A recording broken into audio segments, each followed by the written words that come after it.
In your statement, you said that you and the FBI leadership team decided not to discuss the president's actions with Attorney General Sessions, even though he had not recused himself. What was it about the Attorney General's own interactions with the Russians or his behavior with regard to the investigation that would have led the entire leadership of the FBI to make this decision? Our judgment, as I recall, was that he was very close to and inevitably going to recuse himself for a variety of reasons. We also were aware of facts that I can't discuss in an open setting that would make his continued engagement in a Russia-related investigation problematic. Good morning and welcome to AM Joy. That exchange between Democratic Senator Ron Wyden and Jim Comey didn't seem like the most significant thing to come out of Comey's damning testimony about the events that led to his firing. But the announcement on Saturday that Attorney General Jeff Sessions will testify before the Senate Intelligence Committee this week puts that moment in a new light. Even more so given reports that in the closed-door hearing after Comey's public testimony, the former FBI director confirmed that intelligence suggests a possible third undisclosed meeting between Russian Ambassador Sergei Kislyak and then Senator Sessions in April of 2016. Sessions recused himself from the FBI's investigation into the 2016 election after it emerged that he met Kislyak twice last year, despite testifying that he had not had any contact with Russian officials. Sessions' recusal reportedly caused a lot of tension between him and his boss, Donald Trump, even reportedly leading to the Attorney General offering to resign. Now, this comes after a dramatic week in Washington, topped off by Trump's own public offer to testify under oath to tell his version of events surrounding Comey's firing. But with the Attorney General in the spotlight, the biggest questions now are what will Sessions say, and will Donald Trump stand by one of his earliest political allies? Joining me now is Ted Lieu, Democratic Congressman from California. So let's start with the question, Congressman, of whether or not you expect Sessions' testimony to be public, or do you think it is definitely going to happen at all? I urge Sessions' testimony to be public. He canceled public hearings before the Senate, House, and Appropriations Committees. He is now going to testify in the Senate Intelligence Committee. That's scheduled to be closed. I urge that it be open. And this morning, Dianne Feinstein was on CNN. Senator Dianne Feinstein was on CNN, and this was her comments about whether or not she expects that testimony to happen. There's an interesting wrinkle in it because she's questioning which committee actually has jurisdiction to talk to him at all. Take a listen. He's going to testify on Tuesday before the Intelligence Committee. Is that going to happen, and is that going to be public?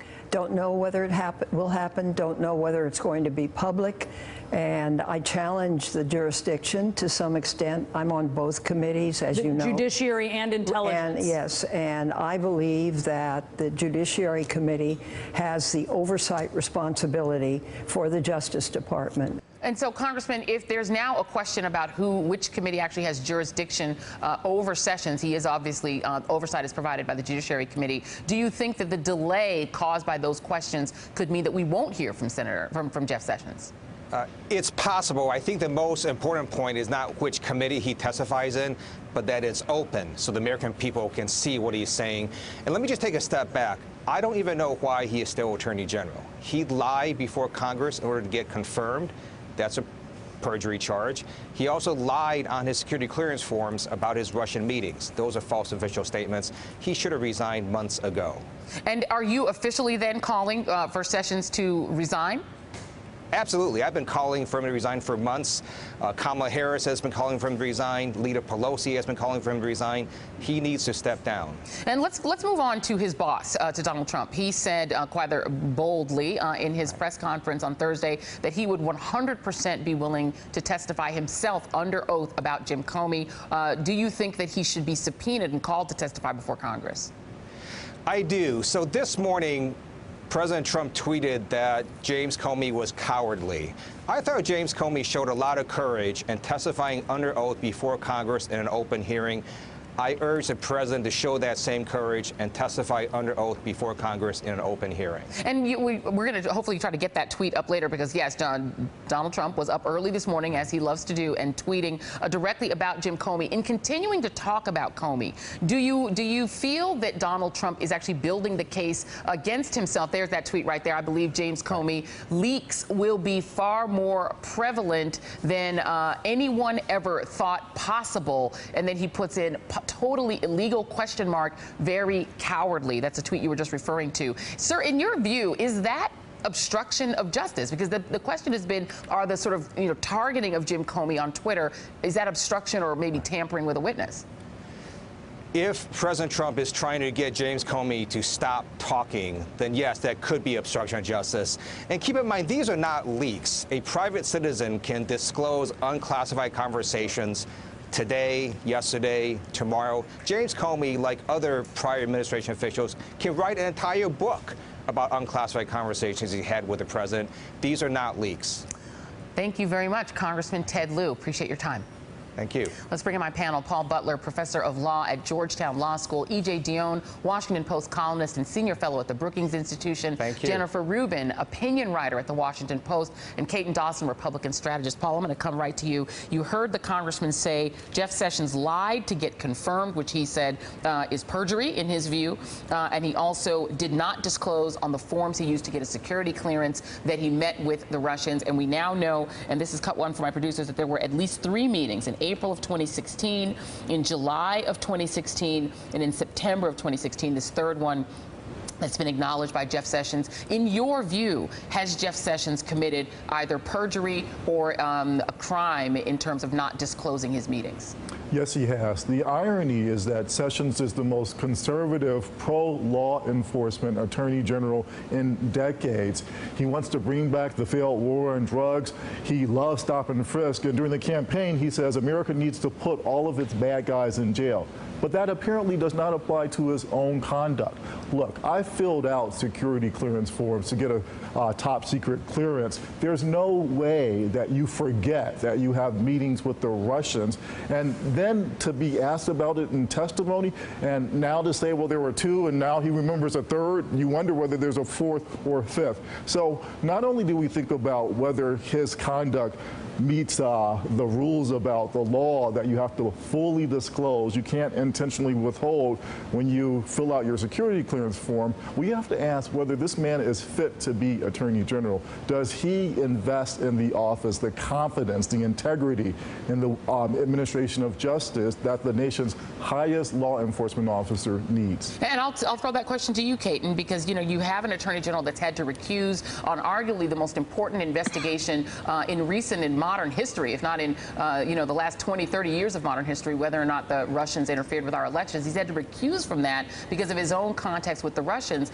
Is there any way that Jeff Sessions can continue as Attorney General, and how can Republicans justify it?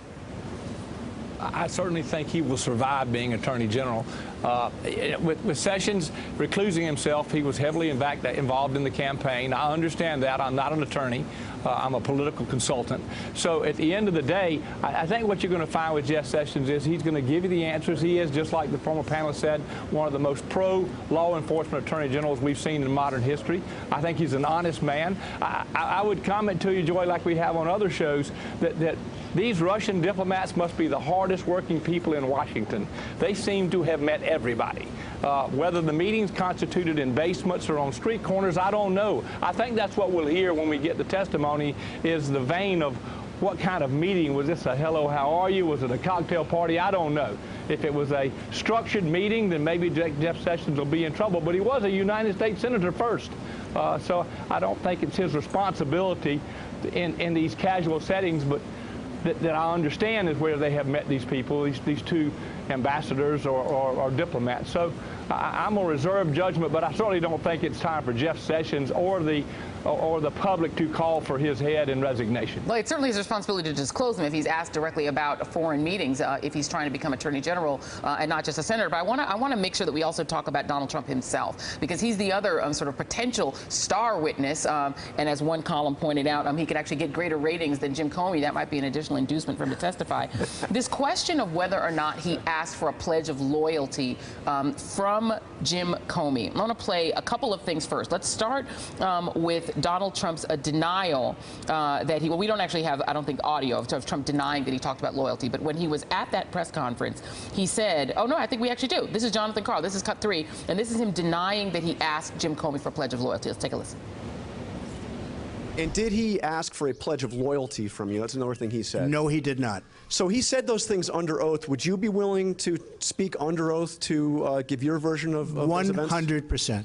I didn't say under oath.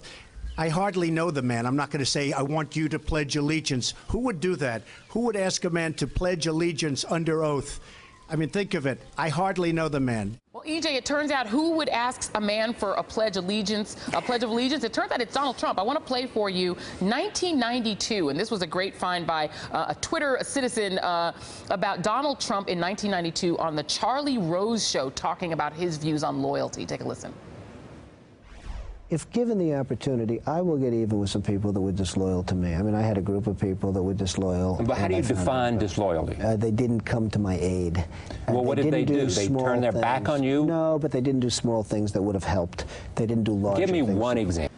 EJ, the thing that's fascinating about that is he says what he defines disloyalty as is not coming to his aid, not doing small things that would have helped. At least if you believe Jim Comey's really extensive pre-testimony proffer, Donald Trump was essentially asking him to do things that would help him out politically, that he was asking potentially Mike Rogers and Dan Coats to do things that would help out a little bit. Does that to you sort of suggest that Donald Trump is of the character that he would demand loyalty from an FBI director? Absolutely. I mean, when somebody quotes somebody else, you listen and say, does that sound like the person they're quoting? The person Jim Comey quoted sounded like Donald Trump. That's number one. Number two, we have a history here. No matter how angry Democrats were at Comey about Clinton, no matter how angry Republicans were at him during the Bush years, everybody sees Jim Comey as somebody who tells the truth. On the other side, you have these denials from Donald Trump, and we have a history there, too.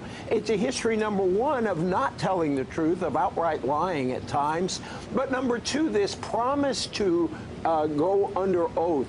He regularly says, oh, I will do that in the future, or in 3 weeks, I will produce this proof. And he never does it. That's why he should be challenged as soon as possible.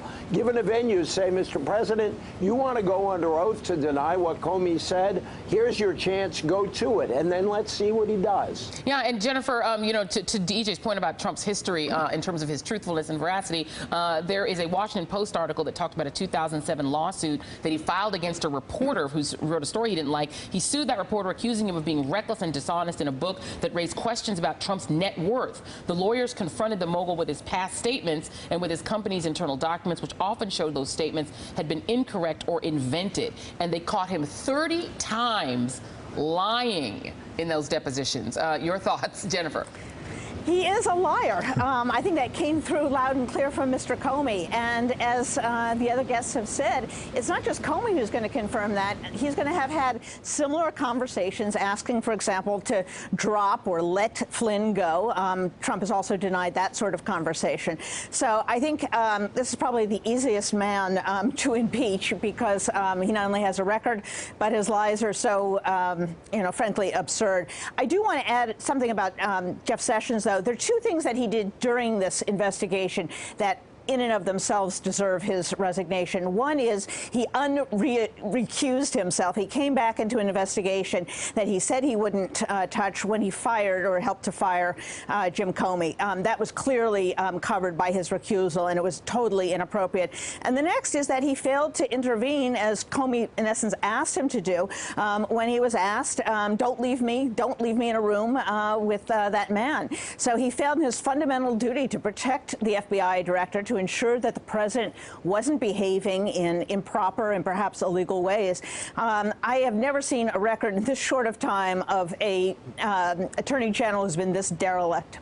And, you know, then, Paul Butler, then I would turn to you and say that if, in fact, we, let's say, stipulate that Jeff Sessions did something wrong, you know, maybe even illegal in terms of perjury or in terms of lying on his security forms, who would enforce that? He's the Attorney General.